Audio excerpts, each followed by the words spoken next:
Hello, this is a comprehensive interview on modern innovation, or shifts, and how it has affected society. First, I will discuss the results of my research on our four decided topics. Then, there will be an interview with Don Walgraski. I will then conclude with a summary of what's been discussed. I will first discuss citizenship. Citizenship, by definition, is a status obtained uh, that signifies you're a complete resident of the United States, or at least when you get one in the United States, that's what it represents. It is achieved by requesting it from the government and proving you are suited to move countries. This grants you many rights in the country that you are moving to. It'll give you rights such as democratic voting, a right obtained by citizens that allows a person to influence the current government with a majority. This is important because it's the foundation of democracy. It also gives you a jury duty responsibility. Um, as a citizen, you will be asked to take part in jury duty. It is a part of the judicial system. It asks citizens to objectively come to a consensus in a group when considering a tough court case. This allows our judicial system not to be corrupt, but to come to its conclusions objectively.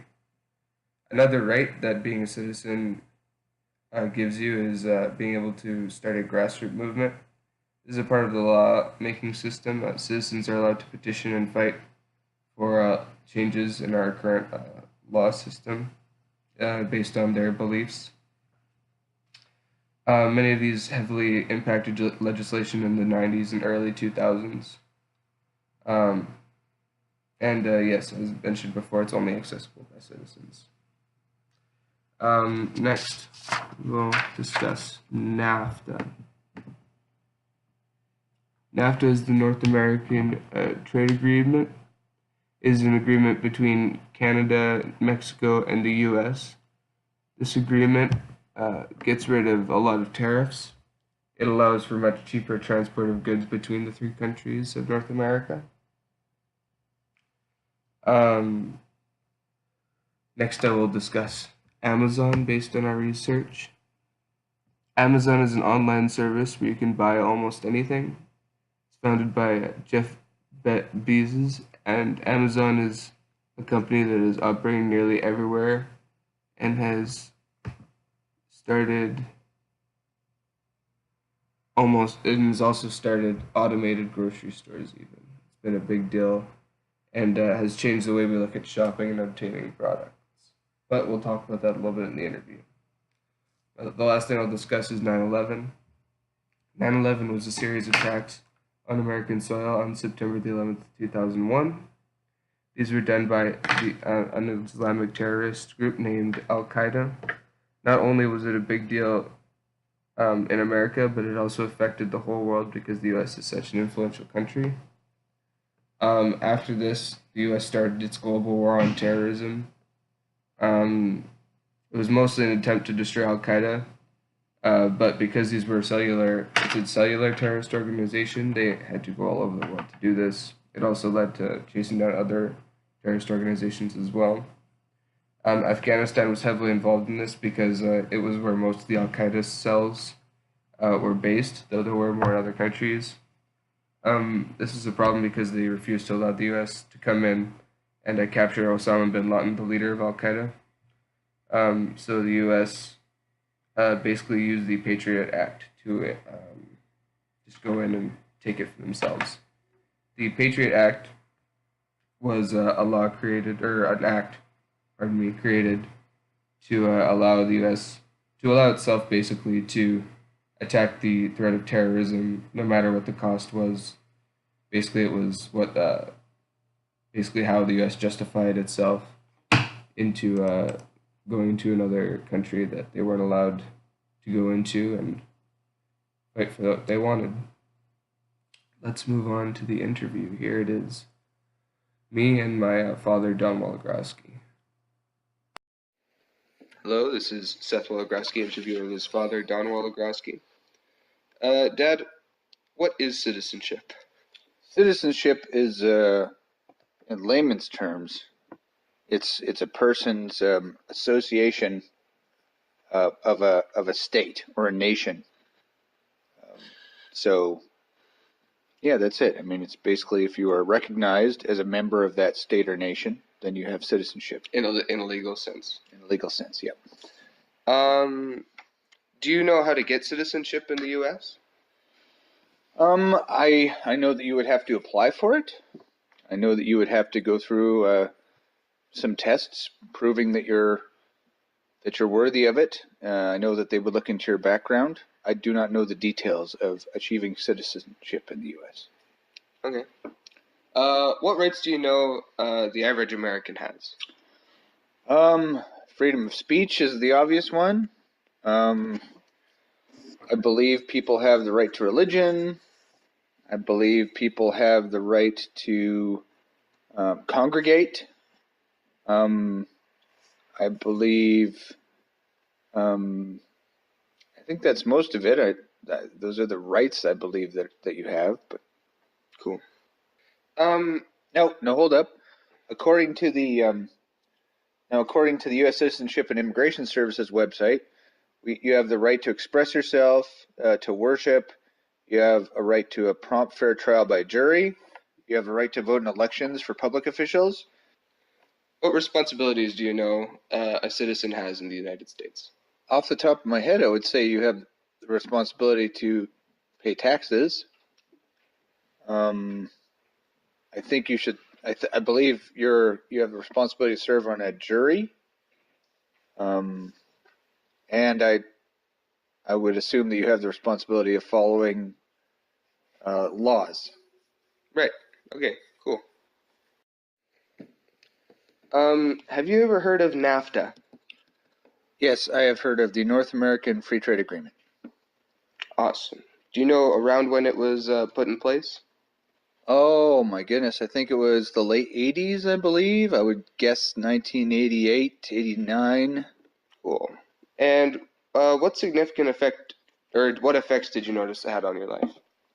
I don't think as a regular person I noticed any immediate impacts. I do get the impression, having crossed the border, that became easier at that time, and that you could bring more goods across. I believe you were limited to like $300 a week before that, and then it went up to like $800, which Definitely was a big difference. Yeah, but as far as I certainly had the impression that companies that were working cross-border had an easier time, and that local companies had more access to get contracts cross-border. But just really only one company that I worked for that was a major factor. Cool. So, when around did you notice that online retail or online shopping got popular? Well, for me, it was eBay was really the first website that led into that.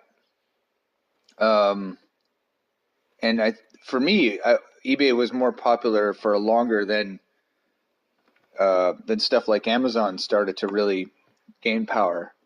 But now for me, it seems like the last year or 2 years, it's become so prolific that it's a natural way of getting goods. Whereas before that, it was kind of novel from my perspective, and I'm sure other people ramped up faster than I did.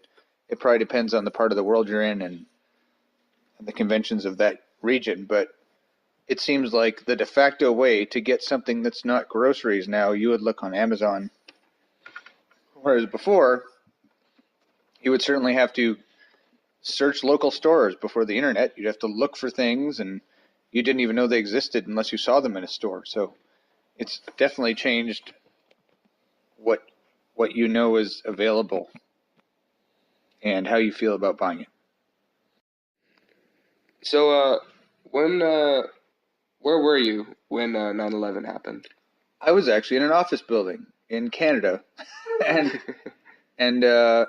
as strange as it might sound, when the first one hit and there was paranoia, everybody in a building, I think everywhere, kind of felt uneasy about it. But it was definitely something where everybody stopped working and started watching the televisions, and just were in awe that I remember the biggest thing I remember is that, oh my God, this plane hit this building, and like how terrible is that? And that's a terrible accident. And then when the second one hit, it was a very different thing. It was like, oh my God, this is clearly on purpose. People are trying to run into the World Trade Center. So it was it's one of those things that if you were at all realizing what was going on, it would stay very vivid in your mind how you felt about it, and really that vulnerability, right? That the idea that the assumptions that you made about your safety were no longer valid. Mm-hmm. That was something that I will remember until I die, I think. Wow.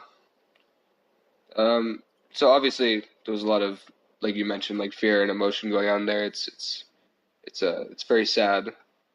But do you think that the U.S. government handled it well, or what they did right after with going to the Middle East and chasing after the terrorists was the correct course of action?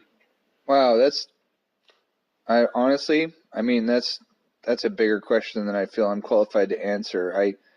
That's fair. Do I feel like, I mean, they went and chased down the guy who was responsible? Certainly from an eye for an eye perspective, it seems fair, right? That guy was at the root of that. Was it responsible for a country to devote itself to that kind of thing? Is it necessary for a country to do that to prevent other, or to send the message that that's not the kind of thing you can do without retribution? Is there an appropriate response? Did the U.S. maybe over-respond in other ways that weren't necessary because of that? Probably going into springboarding off of the 9/11 into countries like Iraq and that had very tenuous ties to it. Was that necessary? Probably not, right? So I think there was a lot of paranoia, and still is, around what happened on that terrible day. And I think certainly some of the response was justified, and a lot of it just makes me scratch my head and say, how does that work? What does that have to do with anything? So, yeah, that's how I feel about it. Well, that was good. That was good. And like you were mentioning, there's a lot of paranoia and different things today. Like what would be some examples of that? I've heard airports are different a little bit. Well, sure. I mean, but when I was in the late 90s, before 9/11, I almost missed a flight. I got there 5 minutes before they took off, and they held the plane for me and rushed me on without going through security. That's how it used to be, right? And so as a nation, all of North America and probably a lot of the world just kind of lost its innocence and naivety about security, and became acutely aware, and still is very aware of how vulnerable we all are in places. People, it just takes a crazy person in a van to run into a crowd. It's not really hard to kill a ton of people if that's your jam. So, and it's just not something that seemed to occur to people in the last century, but it really seems to have ingrained itself in everyday life now. There's shootings all the time, and